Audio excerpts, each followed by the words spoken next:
ஒரு மிகப்பெரிய பேரரசோட இளவரசன். ஒரு சாதாரண நடனமாடும் மங்கை. உலகமே போற்றக்கூடிய முகலாய சாம்ராஜ்யத்தோட அஸ்திவாரம். ஒரு ஏழை பெண்ணோட உயிரற்ற உடலுக்கு மேல கட்டப்பட்டது ஏன்? அன்பே, நீ இல்லாம இந்த உலகமே எனக்கு ஒரு இருண்ட சிறைசாலைதான். இது வெறும் வசனம் இல்ல.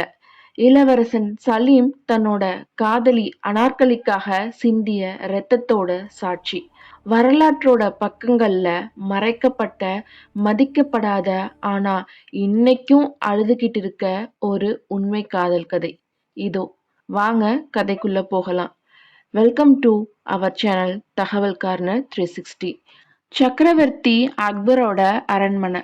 அங்க ஒரு புதிய நடன மங்கை வரா. அவளோட அழகு அந்த அரண்மனை விளக்குகளை விட ரொம்ப பிரகாசமா இருந்தது. அவளோட உண்மையான பெயர் நதிரா.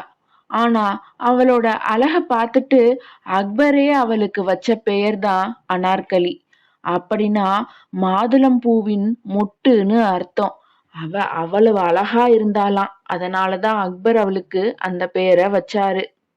அவ அழகானவ மட்டும் கிடையாது, ரொம்ப மென்மையானவளும் கூட. அதே நேரத்துல அக்பரோட மகன் சலீம் பிறந்ததுல இருந்தே அதிகாரத்தையும் போர்களையும் மட்டுமே பார்த்தவன். ஆனா அனார்கலியோட ஒரு சின்ன பார்வை அவனை மொத்தமா மாத்திடுச்சு. அப்படி அவங்க 2 பேருக்கு இடையில மலர்ந்தது வெறும் ஈர்ப்பு மட்டும் இல்ல. அது ஒரு அழகான காதல். ஆனா அத அப்படி சொல்றத விட விதியால் எழுதப்பட்ட சாபம்னு சொல்றதுதான் சரியா இருக்கும்.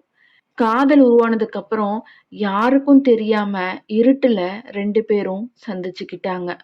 ஒரு பெரிய ராஜ்யத்தோட இளவரசன் ஒரு சாதாரண பெண்ணை காதலிக்கிறத ஒரு சாம்ராஜ்யமே எதிர்க்கும்னு அவளுக்கு தெரியும். ஆனா காதலுக்கு பயம் தெரியாதே. யாருக்கும் தெரியாம சந்திச்சுக்கிறதாதான் காதலர்களான சலீமும் அனார்கலியும் நினைச்சுக்கிட்டு இருந்தாங்க. ஆனா இந்த விவகாரம் அக்பருக்கு போயிருச்சு. தன்னோட வாரிசு ஒரு சாதாரண நடன மங்கைய திருமணம் செய்யறதா? அக்பருக்கு கோபம் ஆகாயத்தை முட்டுச்சு. சலீமை கூப்பிட்டு எச்சரிச்சாரு. ஆனா சலீம் சொன்ன பதில் என்ன தெரியுமா?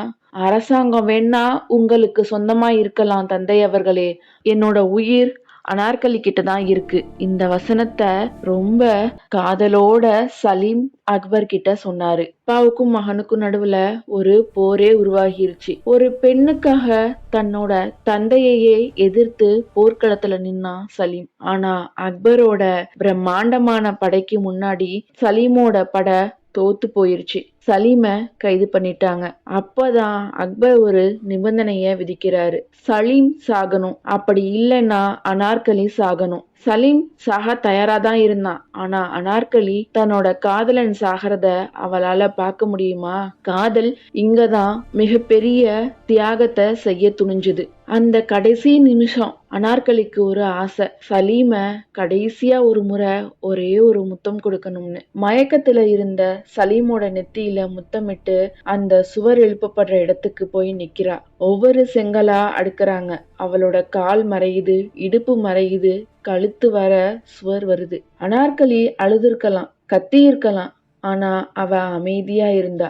ஏன்னா அவளோட மரணம் தான் அவ காதலனோட வாழ்க்கை. கடைசி செங்கல் வைக்கப்பட்டப்போ அந்த இடமே நிசப்தமானது. சலீம் கண் விழிச்சு பார்த்தப்போ அவனோட உலகம் அந்த செங்கல் சுவருக்கு பின்னாடி உயிரோட புதைக்கப்பட்டிருந்தது. சலீம் பின்னாடி ஜஹாங்கீர்ங்கிற பேர்ல சக்கரவர்த்தி ஆனான். ஆனா அவர் வாழ்நாள் முழுக்க அனார்கலிய மறக்கவே இல்லை.